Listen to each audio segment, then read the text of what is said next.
नमस्कार, मी प्राध्यापक डॉक्टर चंद्रकांत चव्हाण, सोलापूर शहर व जिल्ह्यातील अनेक महनीय व्यक्तिमत्व ज्यांनी या सोलापूर जिल्ह्याचा कायापालट केला. सोलापूर जिल्हा आणि शहर यांच्या विकासामध्ये आपल्या योगदानानं एक विधायक अशा प्रकारचं परिवर्तन ज्यांनी घडवून आणलं, अशा व्यक्तिमत्वांचा परिचय या व्हिडिओच्या माध्यमातून देण्याचा एक छोटासा प्रयत्न मी करतो आहे. आज आपण असंच एक सोलापूर जिल्ह्यातील ग्रामीण भागातील रांगड अशा प्रकारचं व्यक्तिमत्व, शिक्षण फारसं नसताना खूप मोठ्या प्रमाणावर जनसंग्रहाच्या जोरावर आणि आपल्या कृतीयुक्त राजकारणाने ज्यांनी जनतेचं अमाप अशा प्रकारचं प्रेम मिळवलं, अशा लोकनेते बाबुराव पाटील अंगरकर यांच्या कार्याची माहिती या व्हिडिओच्या माध्यमातून आपण घेणार आहोत. 1 ऑगस्ट 1917 रोजी बाजीराव पाटील आणि रुक्मिणी आई यांच्या पोटी त्यांचा जन्म झाला आणि गावची पाटीलकी त्यांच्याकडे असल्या कारणामुळे वतनदार पाटील असल्याने मोहोळ तालुक्यातील एक छोटंसं गाव अनगर आणि त्याच्या आजूबाजूच्या पंचकृषीतील 12 वाड्या आणि परिसर या सगळ्या भागांवर एक चांगला संपर्क हा त्यांच्या वडिलांच्या पासूनच होता आणि तो नंतरच्या काळामध्ये बाबुरावांनी खूप मोठ्या प्रमाणावर वाढवलेला आपल्याला पाहायला मिळतो. तरुण वयामध्येच एक बंडखोरपणा त्यांच्या व्यक्तिमत्वामध्ये होता. ब्रिटिशांच्या राज्याच्या कालखंडामध्ये मोठ्या प्रमाणावर वेगवेगळ्या प्रकारच्या अन्यायकारक अशा प्रकारच्या कायद्यांची रेलचेल त्या काळामध्ये होती. त्या काळामध्ये डिफेन्स ऑफ इंडियाचा हा जो काही कालखंड होता, त्या काळात शेतकऱ्यांनी रक्ताचं पाणी करून पिकविलेलं धान्य हे त्यांना खुल्या बाजारामध्ये विकता येत नव्हतं. इतकंच नव्हतं तर लेवीच्या नावाखाली ते सरकारी जमा करून घेतलं जायचं आणि ते अतिशय कमी दरामध्ये जमा करून घेतल्या कारणामुळे शेतकऱ्यांना त्यांच्या श्रमाचा योग्य तो मोबदला हा मिळत नव्हता. असा हा सगळा काळ असताना, ब्रिटिशांचं राज्य अस्तित्वात असताना, त्या काळामध्ये बाबुराव पाटील अंगरकरांनी अनगरमध्ये खुल्या बाजारात धान्याची विक्री सुरू ठेवण्याचं एक धाडसी अशा प्रकारचं काम केलेलं होतं.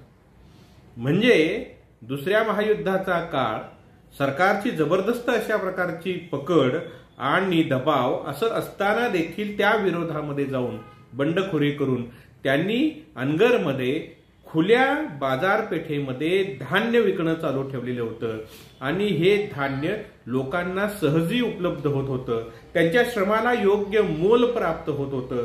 इकडे निकृष्ट दर्जाचं धान्य मिळविण्याकरता लोक रेशनच्या पुढे रांगा लावून उभे होते, तिकडे अनगरला मात्र खुल्या बाजारामध्ये हे धान्य उपलब्ध होत होतं. त्यामुळे बाबुराव पाटलांची प्रसिद्धी ही खूप मोठ्या प्रमाणावर झाली. त्यांचा नावलौकिक देखील खूप मोठ्या प्रमाणावर वाढलेला होता. इतकंच नाही तर त्यांच्या गावाला लगतच काही अंतरावर निजाम स्टेटची सुरुवात होत होती. दुसऱ्या बाजूला पटवर्धनांचं संस्थान होतं आणि मध्ये असणारं हे अनगर हे खेड. परंतु या अनगर खेड्यामध्ये लोकसंग्रह करून, तरुणांना एकत्रित करून बाबुराव अण्णांनी आपल्या कामाला, विधायक अशा प्रकारच्या कामाला प्रत्यक्षामध्ये सुरुवात केली. 1946 साली सोलापूर जिल्हा लोकल बोर्डाच्या निवडणुकीमध्ये काँग्रेसच्या मातब्बर उमेदवाराचा पराभव करून ते मोठ्या मताधिक्याने विजयी झाले. इतकंच नाही तर हैदराबाद मुक्ती संग्राम ज्या वेळेला सुरू झाला आणि निजामाचं राज्य घालवून ते संस्थान हे भारतामध्ये विलीन करण्यासाठीची जी काही चळवळ सुरू झाली, या चळवळीच्या काळात स्वातंत्र्य सैनिकांना भरघोस अशा प्रकारची मदत, त्यांना आश्रय देणं असेल, अन्नधान्य पुरवणं असेल, सर्व प्रकारची मदत बाबुराव अण्णांनी केलेली आपल्याला पाहायला मिळते. काँग्रेसच्या विरोधामध्ये उभं राहून ते लोकल बोर्डात निवडून आले. या गोष्टीमुळे खूप मोठ्या प्रमाणावर त्यांच्या विरोधकांची संख्या वाढली आणि विरोधकांनी त्यांच्यावर आरोप प्रत्यारोप करून प्रचंड मोठ्या प्रमाणावर शासनाकडे त्यांच्या विरोधामध्ये तक्रारी अर्जांचा जणू प्रचंड मोठा डोंगरच उभा केला. आणि या सगळ्याचा परिणाम म्हणून बाबुराव अण्णांना, त्यांच्या बंधूंना, त्यांच्या काही सहकाऱ्यांना सोलापूर जिल्ह्यातून हद्दपार करण्यात आलं आणि हे हद्दपार केल्यानंतर जनतेने त्या विरोधामध्ये जो एक मोठा उठाव उभा केला, एक विरोध जनतेने प्रचंड मोठ्या प्रमाणावर या कृतीच्या विरोधामध्ये उभा केला. या सगळ्याचा परिणाम म्हणून शेवटी सरकारला त्यांच्यावर जी काही हद्दपारीची शिक्षा सुनावण्यात आलेली होती ती माघार घेणं भाग पडलं. स्वातंत्र्योत्तर कालखंडामध्ये एकूण भारतीय राजकारणाने वेगवेगळी वळणं घेतली आणि त्याच्यामध्ये एकूणच मुंबई प्रांत, ब्रिटिश कालखंडापासून मुंबई प्रांताचं नेतृत्व करणारं नेतृत्व जर आपण बघितलं तर ते बहुतांशी ब्राह्मण जातीतील आणि त्या ब्राह्मण जातीच्या पुरतच मर्यादित असणार अशा प्रकारचं हे नेतृत्व होतं. ते पांढरपेशा शहरी नेतृत्व होतं आणि त्यामुळे शेतकऱ्यांची, कष्टकऱ्यांची जी काही दुःख आहेत ही त्यांना समजणं अशक्य होतं. अशा सगळ्या परिस्थितीमध्ये एकूणच सत्यशोधकी चळवळीतून निर्माण झालेली ब्राह्मणेतर चळवळ आणि ब्राह्मणेतर चळवळीतून पुढे ती चळवळ विकसित होत असताना महात्मा गांधींच्या हत्येनंतर ती आणखी वेग पकडत असताना या राज्यामध्ये शेतकऱ्यांचं, कामकऱ्यांचं नेतृत्व हे सरकारमध्ये आलं पाहिजे ही भूमिका घेऊन शेतकरी कामगार पक्षाची स्थापना ही झाली.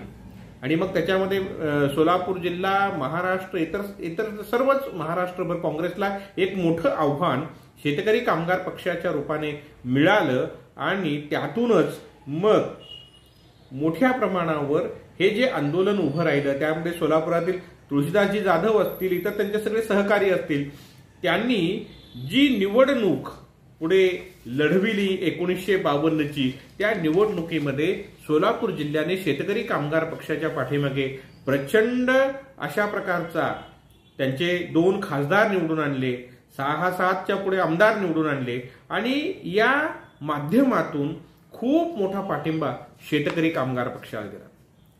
बाबुराव अण्णा हे 1952ची निवडणूक शेकापच्या वतीने लढले आणि काँग्रेसच्या मातब्बर उमेदवाराचा भरघोस मतांनी पराभव करून, प्रचंड मतांनी पराभव करून ते विधानसभेवर निवडून गेले. अण्णांनी आमदारकी ही जनकल्याणाकरताच राबविली. शेतकऱ्यांचा नेता म्हणूनच त्यांची कायम प्रतिमा ही राहिलेली आपल्याला पाहायला मिळते. अनगर या गावामध्ये विकासाचा एक मोठा रथ त्यांनी उभा केला, विकास रथ निर्माण केला आणि हे करत असताना त्या काळामध्ये सोलापूर जिल्ह्याचे जिल्हाधिकारी शंकरराव मोहिते नावाचे जिल्हाधिकारी सोलापूरमध्ये आलेले होते आणि त्यांनी विविध प्रकारची लोकोपयोगी अशा प्रकारच्या योजना या श्रमदानातून राबविलेल्या होत्या. त्या काळामध्ये प्रत्येक खेड्यामध्ये शाळेची इमारत श्रमदानाने बांधण्याची मोहीम ही कलेक्टर मोहितेंनी, जिल्हाधिकारी मोहितेंनी राबविलेली होती. अण्णांनी त्या काळामध्ये मोहोळ आणि माढ्याच्या परिसरामध्ये या योजनेने तो सगळा परिसर दणाणून सोडलेला होता आणि खूप मोठ्या प्रमाणावर श्रमदानातून शाळेच्या इमारती उभा करण्याचं काम बाबुराव अण्णांनी केलेलं होतं. त्यांनी केलेलं हे जे काही सामाजिक काम आहे त्या कामाची दखल घेऊन शंकरराव मोहित्यांनी, जिल्हाधिकाऱ्यांनी सरकारच्या मार्फत समारंभपूर्वक बाबुराव अण्णांना तलवार देऊन त्यांचा गौरव त्यांच्या या सामाजिक कार्याच्या करिता केलेला होता. बाबुराव अण्णांनी अनगरचा विकास हा डोळ्यात भरण्यासारखा नेत्रदीपक अशा प्रकारचा विकास घडवून आणला. मग त्याच्यामध्ये प्राथमिक, माध्यमिक शाळेची भव्य इमारत असेल, पाणी पुरवठ्याची योजना असेल, वाचनालय असेल, ग्रामपंचायतीची अत्यंत देखणी अशा प्रकारची प्रशस्त इमारत असेल, त्याचबरोबर आरोग्य केंद्र, सहकारी सोसायट्या यांच्या इमारती असतील, पंचायत समितीच्या ग्रामविकासाच्या सर्व योजना अण्णांनी अनगरमध्ये राबविल्या. त्याच्यामध्ये गरिबांच्यासाठी घरकुल योजना ही त्यांनी जी राबविली त्यामुळे गरिबांना स्वतःच्या हक्काचं छत हे प्राप्त झालेलं होतं। बाबुराव अण्णांनी 1949 साली मोहोळ तालुका खरेदी विक्री संघाची स्थापना केली। म्हणजे त्या काळामध्ये व्यापाऱ्यांकडून शेतकऱ्यांची प्रचंड लूट होत होती। शेतकऱ्यांची होणारी ही जी काही लूट आहे ही लूट थांबली पाहिजे, शेतकऱ्यांना त्यांच्या धान्याचा योग्य मोबदला मिळाला पाहिजे, म्हणून 1949 साली मोहोळ तालुका खरेदी विक्री संघाची स्थापना ही बाबुराव अण्णांनी केलेली होती। 1956 साली बाबुराव अण्णांच्याच पुढाकाराने मोहोळ तालुका कृषी उत्पन्न बाजार समितीची स्थापना झाली आणि त्यामुळे शेतकऱ्यांच्या कृषी मालाला योग्य अशा प्रकारचा दर मिळणं, व्यापाऱ्यांच्याकडून त्यांची होणारी लूट थांबणं, या सगळ्या गोष्टी होणं हे शक्य झालेलं होतं। आपण पाहतो की शेतकऱ्यांकडे धान्य साठविण्याची सुविधा नसल्या कारणामुळे शेतकरी रास झाल्यानंतर, शेतामध्ये धान्य पिकल्यानंतर लगेच ते धान्य बाजारपेठेमध्ये नेऊन विकतो आणि त्यामुळे व्यापारी अनेकदा शेतकऱ्यांच्या शेतामध्ये धान्य पिकल्यानंतर, त्याच्या राशी झाल्यानंतर बाजारपेठेमध्ये धान्याचे भाव पाडतात आणि मग त्या कारणाने कमी दरामध्ये आपलं वर्षभर कष्ट केलेलं हे, कष्ट करून पिकवलेले हे जे धान्य आहे हे धान्य त्यांना कमी दरामध्ये विकावं लागतं। परंतु तेच धान्य साठवून ठेवण्याची सोय जर उपलब्ध झाली तर त्या माध्यमातून बाजारपेठेमध्ये ज्या वेळेला त्या धान्याचे भाव अधिक असतील तेव्हा ते धान्य विकून शेतकऱ्याला अधिकचा नफा मिळवता येतो, हे ओळखून बाबुराव अण्णांनी त्या काळामध्ये 5 लाख रुपयांची 2 गोदामं ही उभारलेली होती। त्याबरोबरच शेतकऱ्यांच्यासाठी सहकारी पतपेढीची स्थापना देखील बाबुराव अण्णांनी केलेली होती।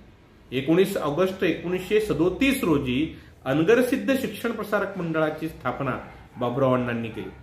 बाबुराव अण्णांचं शिक्षण खरं पाहता 7वी पर्यंतच झालेलं, परंतु 7वी पर्यंत शिकलेल्या बाबुराव अण्णांना शिक्षणाचं महत्त्व चांगलं माहीत होतं आणि त्यामुळे त्यांनी आपल्या गावातील, आपल्या गावाच्या आजूबाजूच्या वस्त्यांवरील, वाड्यांवरील विद्यार्थ्यांना शिक्षणाचा लाभ मिळाला पाहिजे, त्यांना शिक्षण घेता आलं पाहिजे। इतकंच नाही तर तालुक्यातील ज्या विद्यार्थ्यांनी पदवी प्राप्त केलेली आहे अशा पदवी प्राप्त विद्यार्थ्यांचा सत्कार आपल्या गावामध्ये, गुणवंत विद्यार्थ्यांचा सत्कार आपल्या गावामध्ये करण्याची एक मोठी परंपरा बाबुराव अण्णांनी त्या काळामध्ये चालवलेली होती।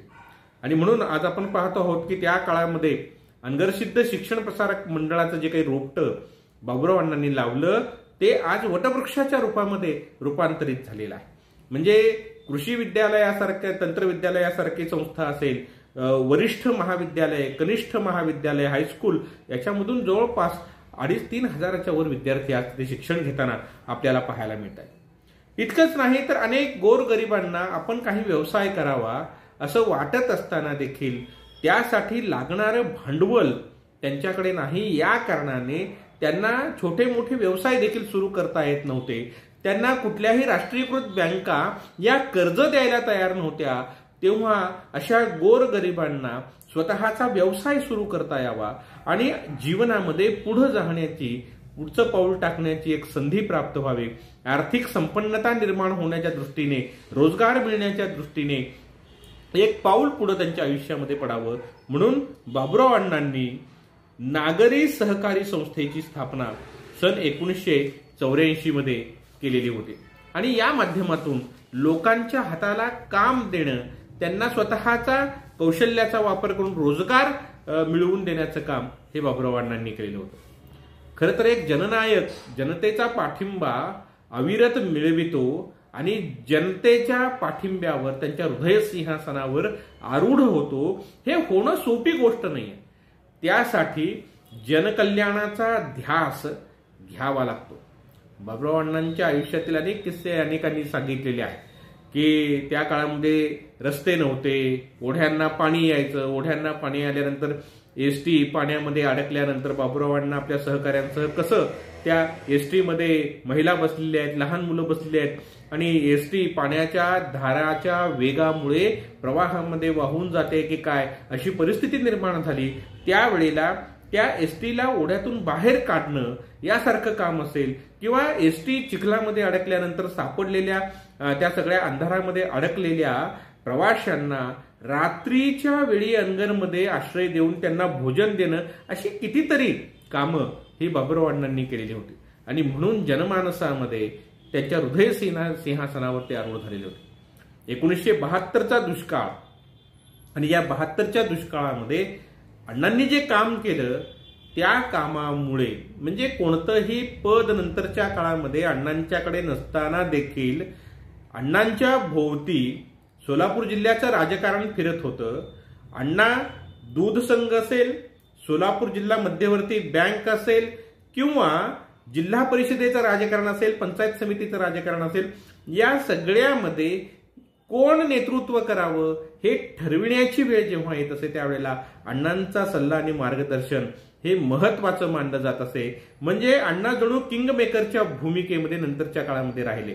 आमदार कोण असावं, पंचायत समितीचा सभापती कोण असावं किंवा दूध संघाचं, जिल्हा परिषदेचं आणि जिल्हा मध्यवर्ती बँकेचं नेतृत्व कोणी करावं हे ठरवित असताना अण्णांची भूमिका ही त्यामध्ये अत्यंत महत्वपूर्ण राहिलेली आपल्याला पाहायला मिळते. 1972च्या दुष्काळामध्ये त्या वर्षी जनावरांना चारा नाही, प्यायला पाणी नाही, अशी सगळी परिस्थिती आहे. लोक अन्न पाण्याविना लोकांचे प्रचंड हाल होत आहेत. अशा वेळेला अनगर आणि परिसरातील जनतेला मात्र ही दुष्काळाची धग अण्णांनी पोहोचू दिली नाही. मग सरकारच्या वतीने रस्ते बांधणीची कामं, कारण सरकार दरबारी जे काही वजन होतं प्रशासनामध्ये अण्णांचं, त्याचा वापर करून रस्त्याची कामं काढण्यात आली. रस्त्याची कामं पूर्ण झाल्यानंतर मग शेतकऱ्यांच्या विहिरीचा गाळ काढावा अशी योजना पुढे आली. तोही गाळ काढण्याचं काम लवकर संपून गेलं. 8-10 महिन्यांचा हा सगळा काळ दुष्काळाचा प्रचंड मोठा लोकांना त्रासदायक गेलेला होता. त्यानंतर 48 सामुदायिक विहिरी खणण्याची योजना त्यांनी राबवली. ती संपल्यानंतर गावतळ्याची कामं काढली आणि त्या माध्यमातून पंचकृषीतील लोकांना रोजगार उपलब्ध करून दिला, त्यांना धान्य उपलब्ध करून दिलं, टँकरच्या माध्यमातून पाणी उपलब्ध करून दिलं, जनावरांना चारा उपलब्ध करून देण्याचं काम केलं.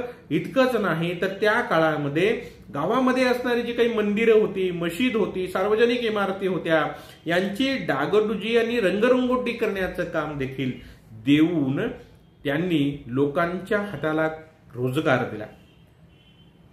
एक खूप मोठी गोष्ट, ना नफा न तोटा तत्वावर अन्नधान्य, जनावरांना कडबा, गोरगरीब मुलांना वह्या पुस्तकांचं वाटप. इतकंच नाही तर 1972च्या दुष्काळामध्ये SSC बोर्डाला बसलेले जे काही विद्यार्थी होते त्या विद्यार्थ्यांची फी स्वतः अण्णांनी भरलेली होती. आपण समाजाचं काही देणं लागतो, ही समाज ऋणाची जी काही भूमिका आहे, ही भूमिका घेऊन अण्णांनी आयुष्यभर काम केलं. त्यामुळे त्यांच्याकडे पद असो नसो जनता मात्र कायम त्यांच्या पाठीशी राहिली हे आपल्याला दिसून येतं. बाबुराव अण्णांच्या सार्वजनिक कामामध्ये आणि त्यांच्या राजकीय कामामध्ये त्यांचे बंधू शंकरराव हे कायम सावलीप्रमाणे त्यांच्या सोबत राहिले आणि त्यामुळे राजकारणामध्ये पुढे जात असताना त्यांना त्यांच्या बंधूची मिळालेली मोलाची साथ जणू रामलक्ष्मणाची जोडी असावी अशी ही जोडी राजकारणामध्ये अतिशय प्रसिद्धही होती आणि शंकररावांचा पाठिंबा हा बाबुरावांच्या राजकीय आणि एकूणच सामाजिक जीवनामध्ये खूप महत्वपूर्ण ठरलेला आपल्याला पाहायला मिळतं. त्याचप्रमाणे त्यांच्या धर्मपत्नी लक्ष्मीबाई यांनी कर्तव्य दक्षतेने गृह आघाडी सांभाळल्या कारणामुळे हे समाजकारण राजकारण सर्व बाबुराव अण्णांना करता आलं. मोठ्या प्रमाणावर लोक त्यांच्याकडे येत असत. म्हणजे गावामधील सामान्य घरगुती भांडणांपासून, शेतीच्या बांधाच्या भांडणांपासून, भावकीची भांडणं, अनेक प्रकारचे वाद त्यांच्याकडे येत असत आणि अनेक पाहुणे त्यांच्याकडे येत असत. अशा लोकांची बर्दास्त ठेवण्याचं काम त्यांच्या सुविद्य पत्नींनी त्यावेळेला केलं आणि त्यामुळेच गृह आघाडीवर निश्चिंत राहून समाजकार्यामध्ये, राजकारणामध्ये ते कार्यरत राहू शकले. बाबुराव अण्णा जसे राजकारणी होते तसेच ते रसिक देखील होते. कुस्त्यांचा प्रचंड नाद बाबुराव अण्णांना होता. तरुणपणामध्ये तरुणांना शक्तीची, बलोपासनेची ओढ लागावी यासाठी म्हणून त्यांनी मोठ्या प्रमाणावर तालिमी उभ्या केल्या. अनगरसारख्या गावामध्ये कुस्तीचे फड मोठ्या प्रमाणावर उभे केले. देशभरातून मल्ल या कुस्तीच्या फडामध्ये येत असत. म्हणजे सादिक पंजाबी सारखा राष्ट्रीय स्तरावरचा मल्ल, गाजलेला मल्ल हा तेथे आलेला होता. सावर्डेकर असतील, गणपत आळंकर असेल, असे अनेक मल्ल जे महाराष्ट्र केसरी बनले. या महाराष्ट्र केसरी बनलेल्या मल्लांना अनगरला आणून त्यांचा गौरव बाबुराव अण्णांनी केलेला होता. इतकंच नाही, त्यांचा बहुमान करण्याबरोबर तिथे कुस्तीचे फड भरविले जात आणि देशभरातील, राज्याच्या बाहेरील मोठमोठे पहिलवान तिथे आपलं कौशल्य दाखविण्यासाठी येत असत. आणि त्यामुळे राज्यामध्ये जसं कोल्हापूर कुस्तीसाठी प्रसिद्ध होतं, तसं सोलापूर जिल्ह्यामध्ये अनगर हे कुस्तीसाठी प्रसिद्ध असलेलं गाव होतं. म्हणजे कुस्तीचा शौक बाळगणारे बाबुराव अण्णा हे सोलापूर जिल्हा कुस्तीगीर संघाचे अनेक वर्ष अध्यक्ष होते. पंचक्रोशीतील अनेक मल्लांना त्यांनी आश्रय दिला आणि कुस्ती, हुतुतू अशा अनेक मैदानी खेळांना त्यांनी खूप मोठ्या प्रमाणावर प्रसिद्धी सांगलं. त्याबरोबरच अण्णांची आणखी एक आवड म्हणजे तमाशाच्या संबंधी देखील त्यांना खूप एक विलक्षण वेळ तमाशांचं देखील त्यांना होतं. कुस्तीचं जसं वेळ होतं तसं तमाशाचं देखील होतं. आणि राज्यभरातील तमाशा कलावंत हे अनगरला येत असत. या प्रसिद्ध कलावंतांचा अनगर गावी त्यांना बोलावून त्यांच्या कलेचा गौरव हा बाबुराव अण्णांनी केलेला होता. आणि त्यामुळे राज्यभरातील तमाशा कलावंतांना बाबुराव अण्णा हे आधार वाटत असत. ते कलेचे आश्रयदाते होते. आणि म्हणूनच बाबुराव अण्णांनी कुस्ती असेल, तमाशा असेल यासारख्या खेळाला आणि कलेला आश्रय दिलेला आपल्याला दिसून येतो. बाबुराव अण्णा मित्रासाठी प्रसंगी वाटेल तो त्याग करणारे असे मित्र होते. प्राणाला प्राण द्यावा अशा प्रकारचा मित्र बाबुराव अण्णांच्या रूपाने अनेकांना लाभलेला होता. मग सोलापूरचे महापौर गणेश बाळे असतील, कवी संजीव असतील, शाहीर फाटे असतील, राजकारणामध्येही अनेक त्यांचे मित्र त्यांच्या प्रत्येक सुखदुःखामध्ये, त्यांच्या अडीअडचणीमध्ये बाबुराव अण्णा त्यांच्या पाठीशी खंबीरपणे उभे राहिलेले आपल्याला पाहायला मिळतात. बाबुराव अण्णांच्या व्यक्तिमत्वाचा आणखी एक विशेष म्हणजे त्यांनी आपल्या वैयक्तिक जीवनामध्ये, सार्वजनिक जीवनामध्ये कधीही जातीयवादाला थारा दिला नाही. अनगरमध्ये दलितांना मंदिरामध्ये प्रवेशास मुभा होती. त्यांच्या वस्तीतील विहिरींच्या मधून लोक पाणी भरत असत. बाबुराव अण्णांनी 1955 मध्ये मामलेदार आळतेकरांच्या उपस्थितीमध्ये अनगरमध्ये सहभोजनाचा कार्यक्रम हा राबवलेला होता. इतकंच नाही तर समाजातील तरुणांच्या पुढे आदर्श असावा, राहावा, उभा राहावा यासाठी म्हणून अनेक गावांमध्ये जातीय तेढ निर्माण झालेली आपण पाहतो. पण अनगर गाव हे त्याला अपवाद आहे. म्हणजे दलित सवर्ण वादही तिथे झाला नाही, हिंदू मुस्लिम वादही तिथे झाला नाही. मुस्लिमांच्या सण समारंभांमध्ये हिंदूंनी सहभागी व्हावं, हिंदूंच्या सण समारंभांमध्ये मुस्लिमांनी सहभागी व्हावं. दलितांच्या उत्थानाकरिता सातत्याने बाबुराव अण्णांनी प्रयत्न करावा. असं सगळं एक खूप छान वातावरण अनगरमध्ये निर्माण करण्यामध्ये बाबुराव अण्णा हे यशस्वी ठरलेले होते. तरुणांच्या पुढे आदर्श राहिला पाहिजे आणि हा आदर्श निर्माण व्हावा यासाठी महात्मा गांधी असतील, छत्रपती शिवाजी महाराज असतील किंवा डॉक्टर बाबासाहेब आंबेडकर असतील यांचे पुतळे अनगर येथे त्यांनी उभा केले. इतकंच नाही तर शाहीर अण्णाभाऊ साठेंनी महाराष्ट्र निर्मितीच्या, संयुक्त महाराष्ट्र निर्मितीच्या चळवळीमध्ये जे मोठं योगदान दिलेलं होतं, ज्या चळवळीमध्ये बाबुराव अण्णा उतरले आणि संयुक्त महाराष्ट्राच्या स्थापनेकरिताच्या चळवळीमध्ये मोठं योगदान बाबुराव अण्णांनी दिलेलं होतं. तर अशा शाहीर अण्णाभाऊ साठेंचं भव्य तैलचित्र देखील त्यांनी अनगरमध्ये लावलेलं आहे. म्हणजे या माध्यमातून सामाजिक एकोपा निर्माण करणं, समाजातील सर्व जाती जमातीतील तरुणांच्या पुढे एक आदर्श निर्माण करणं हे काम त्यांनी मोठ्या प्रमाणावर केलं. आणि त्याबरोबरच बाबा आमटेंनी ज्यावेळेला भारत जोडो अभियान सुरू केलेलं होतं त्यावेळेला भारत जोडो अभियानाला देणगी देण्याबरोबरच अनगरमध्ये या भारत जोडो अभियानाचा मोठा सत्कार हा बाबुराव अण्णांनी घडवून आणलेला होता। 1981 साली एकरुके गावामध्ये दलित वस्तीला मोठी आग लागली आणि त्याच्यामध्ये अनेक झोपड्या जळून राख झालेल्या होत्या। अनेकांचे संसार उघड्यावर पडलेले होते।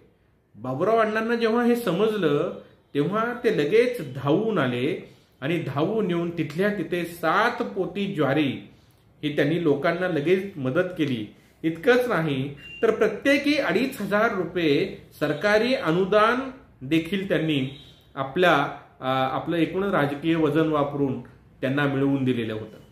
वाळूज या ठिकाणी झालेल्या दलित प्रकरणामध्ये देखील दलित आणि सवर्ण दोघांच्याही घरांचं नुकसान झालेलं होतं। अण्णांना जेव्हा हे समजलं तेव्हा लगेच तिथे धावून येऊन अण्णांनी रोख 1100 रुपये तसेच संकटग्रस्त कुटुंबातील स्त्रियांना साडी चोळी, पुरुषांना धोतर जोडी, 50 चादरी तिथल्या तिथे लगेच वाटप केलेल्या होत्या।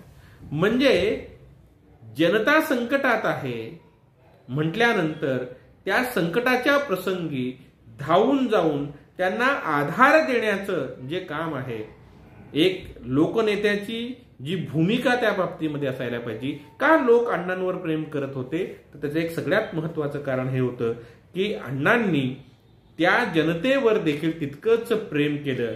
त्यांच्या अडीअडचणीच्या काळामध्ये ते धावून गेले म्हणून लोक त्यांच्यावर प्रेम करत असत। अण्णांनी तालुकाभर फिरून शेतकरी सहकारी विकास सोसायट्यांचं जाळं विणलं आणि या सोसायट्यांच्या मार्फत शेतकऱ्यांना शेती धंद्यासाठी लागणारी जी काही कर्ज आहेत ती मध्यवर्ती बँकेकडून, जिल्हा मध्यवर्ती बँकेकडून मिळवून दिली आणि या सगळ्याचा परिणाम हा झाला की ग्रामीण भागामध्ये शेतकरी जो कर्जबाजारी झालेला होता, शेतकरी जो सावकाराच्या एकूणच पिळवणुकीमध्ये अडकलेला होता, अशा शेतकऱ्यांना सावकारकीतून मुक्त करण्याचं काम हे बाबुराव अण्णांनी केलं। खरं तर बाबुराव अण्णांनी तरुणपणामध्ये गावातील तरुणांवर छाप पाडली। त्यांच्या लोकसंग्राहक वृत्तीने अनगर आणि परिसराच्या बाहेर जाऊन तालुक्यातील लोकांचा मोठा संग्रह त्यांनी केला। खरं तर बाबुराव अण्णांचं वक्तृत्व हे काही मोठं प्रभावी वगैरे होतं अशातला भाग नव्हता, परंतु लोकसंग्राहक वृत्ती, लोकांच्या सुखदुःखामध्ये सामील होणं, म्हणजे कुणाच्या घरी लग्न आहे किंवा कुणाच्या घरी एखादा व्यक्ती वारलेला आहे अशाही प्रसंगी जाऊन त्यांना आधार देणं, त्यांच्या आनंदात सहभागी होणं, हे काम बाबुराव अण्णा करत राहिले। आणि या सगळ्यामुळे आणि प्रत्यक्ष कृतीयुक्त जे काही काम त्यांनी उभा केलं त्यामुळे बाबुराव अण्णा हे जनमानसामध्ये प्रसिद्ध झाले। प्रत्यक्षामध्ये एकतर बंडखोर वृत्ती आणि बंडखोर वृत्तीमुळे सुरुवातीपासून शेवटपर्यंत बाबुराव अण्णा हे शेकापमध्ये राहिले। शेतकरी कामगार पक्ष त्यांनी सोडला नाही आणि त्यांनी आपलं काम करत असताना जी बंडखोर वृत्ती दाखवली, ब्रिटिश काळामध्ये असेल किंवा नंतरच्या काळामध्येही विरोधकांना भिडण्याची आक्रमक अशा प्रकारची जी काही वृत्ती त्यांच्याकडे होती, त्यामुळे त्यांच्या व्यक्तिमत्वाच्या विषयी अनेक लोक प्रवाद निर्माण झाले किंवा त्यांच्या विषयीच्या अनेक खुमासदार अशा प्रकारच्या गोष्टी बाहेर कथन करण्याच्या माध्यमातून देखील त्यांच्या व्यक्तिमत्वाचं आकर्षण मात्र लोकांमधून गेलं नाही आणि त्यामुळे हे व्यक्तिमत्व हे एक जनकल्याणकारी, जनतेला विकासाची संधी प्राप्त करून देणं, आपल्या हाती असलेल्या विविध पदांचा वापर करत असताना किंवा जनसंग्रहाचा वापर करत असताना आपण जनतेचं कल्याण हे मध्यवर्ती ठेवलं पाहिजे, केंद्रबिंदू तो राहिला पाहिजे। हीच भूमिका जी बाबुराव अण्णांनी घेतली ती नंतर पुढे त्यांचे चिरंजीव माजी आमदार राजन पाटील यांनी देखील घेतलेली पाहायला मिळते। म्हणजे सोलापूर जिल्हा मध्यवर्ती बँकेचं अध्यक्षपद असेल किंवा आमदारकी असेल, ही उपभोगल्यानंतर त्यानंतर देखील आज कुठलंही पद नसताना सोलापूरच्या राजकारणामध्ये जिल्हा मध्यवर्ती बँक असो, दूध संघ असो किंवा जिल्हा परिषद पंचायत समितीचं अथवा मोहोळच्या मतदारसंघातील आमदारकीचं राजकारण असो, तिथे राजन पाटील हे कोणाच्या बाजूला उभे राहतात हे अत्यंत महत्त्वपूर्ण ठरतं. म्हणजे बाबुरावांना पाटलांनी जो एक राजकीय दबदबा आपला निर्माण केलेला होता, तोच दबदबा पुढे आमदार राजन पाटील यांनीही पुढे चालू ठेवलेला आपल्याला पाहायला मिळतो. ग्रामीण भागातील शिक्षण कमी असणारं असं व्यक्तिमत्व, रांगडं व्यक्तिमत्व, परंतु जनतेच्या हृदय सिंहासनावर राज्य करणारं अशा प्रकारचं हे जे काही व्यक्तिमत्व होतं, हे बाबुरावांना पाटील अनगरकर यांचं हे व्यक्तिमत्व, असं हे व्यक्तिमत्व जनमानसामध्ये अतिशय लोकप्रिय असलेलं, जनतेच्या कल्याणाचा ध्यास घेतलेलं असं हे व्यक्तिमत्व. अशा या व्यक्तिमत्वाचा देहांत 19 फेब्रुवारी 2000 रोजी झाला. आणि अशा रीतीने सोलापूर जिल्ह्याच्या एकूण जडणघडणीमध्ये, ग्रामीण भागाच्या जडणघडणीमध्ये त्यांनी दिलेलं जे काही योगदान आहे ते अत्यंत महत्त्वपूर्ण अशा प्रकारचं आहे. आपल्याला जर हा व्हिडिओ आवडला तर आपण जरूर लाईक करावा, शेअर करावा आणि इतरांपर्यंत पोहोचवावं. आणि असेच जे इतर व्हिडिओ बनवलेले आहेत तेही आपण पाहावेत अशी विनंती करतो आणि थांबतो. धन्यवाद.